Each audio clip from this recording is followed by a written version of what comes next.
मौसम ही इतना टाइट था, विहार करने के लिए 10 बार सोचा। बाहर देखा तो सड़क गर्म है, आकाश देखा तो सूर्य गर्म है। हाँ, और जैसे ही अंतरंग देखा तो लो साहब जैसी नगर आ गए। बाहर के भरोसे नहीं आए हैं, बाहर की दम पर नहीं आए हैं। किसकी दम पर आए हैं? अंतरंग का जो दम होती है कि नहीं, आत्मा की बहुत बड़ी शक्ति है और इस शक्ति को लेकर के साधु चल देता है। तुम देखते रह जाते हो कि ये शक्ति कहाँ से आती है। साधु कुछ नहीं महानुभाव, एक अंतरंग अभिमुक्ति सिद्धि होती है, वो एक सिद्धि कर लेता है साधु। सिद्धि का अर्थ कोई मंत्र नहीं, अंतरंग को झांकने की कला। साधु को बाहर से देखोगे, धर्म को बाहर से देखोगे तो गम ही गम नजर आएंगे। जरा अंदर तो झांको, सरगम लहर आएंगे। बाहर से देखोगे तो तुम्हें कष्ट ही कष्ट दिखेंगे। कई लोग बाहर से साधु की साधना देख करके कांप जाते। अरे भैया, ये मुनि बनना तो तलवार की, तुम्हें तलवार की धार दिख रही है, हम लोग उसी तलवार पर नाच रहे हैं, आनंद का अनुभव कर रहे हैं, आनंद की अनुभूति हो रही है। प्रति क्षण एक नई उपलब्धि हो रही है, प्रति क्षण एक नया स्वरूप प्रभु का देखने में मिल रहा है। इसलिए हर व्यक्ति को अंतरंग दृष्टिकोण समझो। ये मत समझो कि तुम उम्र से कोई व्यक्ति बड़ा हो जाता है। उम्र से बड़े व्यक्ति भी हमने कमजोर देखे हैं और उम्र से छोटे व्यक्ति भी हमने बलजोर देखे। आदिनाथ बैठे रहे, उनका बेटा बाहुबली भरत केवल ज्ञान प्राप्त करके भगवान से पहले मोक्ष चले गए। आदिनाथ से पहले बाहुबली को मोक्ष हुआ। बहुत सुकुमार थे, लेकिन अंतरंग शक्ति जब देखी कुछ नहीं मान हुआ।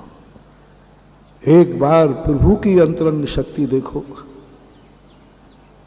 और इसलिए साधु को बाहर से सब चीजों के अभाव करा दिया जाता है। जिन जिन वस्तुओं को संसारी प्राणी सुख मानता है, वो सारी वस्तुएं महावीर स्वामी ने अपने अंतेवासी साधु से अलग करा दी।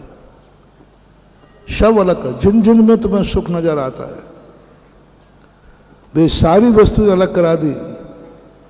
और फिर साधक को ऐसी साधना दी कि जो सारी वस्तुओं का मालिक होकर के उसके चेहरे पर वो आनंद नहीं है, जिसके पास कुछ भी नहीं है उसके चेहरे पर जो आनंद आता है। धर्मात्मा को अमीरी नहीं चाहिए, धनवान भी जहां पर दुखी हो जाते हैं। महावीर स्वामी ने धन से व्यक्ति को आनंद नहीं बताया, उन्होंने कहा धन विहीन धर्म, परिवार विहीन धर्म, संसार के वैभव विहीन आनंद। वो एक कला मात्र जैन दर्शन में देखने में आई। धन विहीन आनंद, परिवार विहीन आनंद, वैभव विहीन आनंद, सब तरफ के सुखों के साधन के अभाव में भी आनंद एक होता है। और वही शक्तियां महानुभाव आप लोग अपने जीवन को रास्ते चलते चलते जो चिंतन और अनुभव की परिधियां आती हैं, वह हमने आपको अंतरंग चेतन आज गढ़िया के पारसनाथ भगवान ने जो अनुभूति कराई मैंने यहां बता दी। और वहां की स्थितियां जिनेंद्र भगवान के मंदिर के प्रति जैनियों का कम रुझान था, कम खुशी थी। जब वहां शिलान्यास की बात आई तो गढ़ी का हर जैन घर में आनंद था। अजैन घर में, हर अजैन घर, गरीब सातों जातियों में इतना आनंद। मैंने कही भैया तुम्हारे लिए क्या हो गया, जैनियों का मंदिर है, जैनी खुशी मनाए। लेकिन अजैन लोगों को डर था कहीं ये जैनी धीरे धीरे भगवान को उठा के, क्यों गांव में से उठ ही जाते भगवान। अब उनको विश्वास हो गया कि मंदिर अच्छा बन जाएगा, अब भगवान कभी यहां से नहीं उठेंगे। अजैनों में खुशी पहली बार देखा मैंने गढ़ी के अंदर। हर अजैन के घर में खुशी, पूरे अजैन झूम पड़े शिलान्यास के लिए।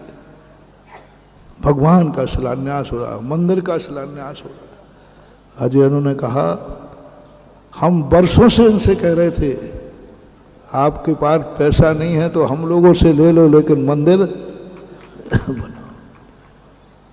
अजैनों का प्रति इस प्रकार का मंदिर के प्रति अनुराग, भावनाएं मैंने वहां देखी।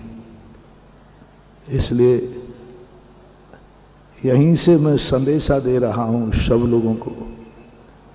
वहां भी थोड़ा सा कहा था, वहां कोई ज्यादा नेटवर्क तो था ही नहीं, तो ये कुछ नहीं चले होंगे। जिन जिन गांवों में जिन जिन का जो कुछ भी है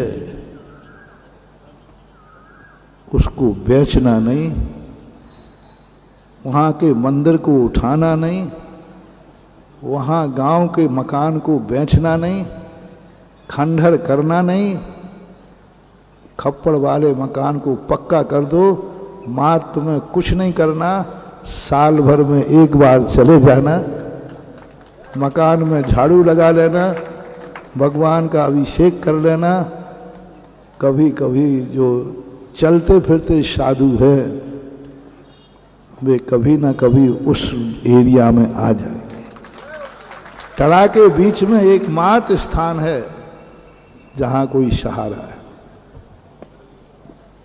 और आप चिंता नहीं करो, आपकी पीढ़ी के बाद आने वाली 50 साल के बाद सारे शहर के लोग गांव में प्रवेश करेंगे।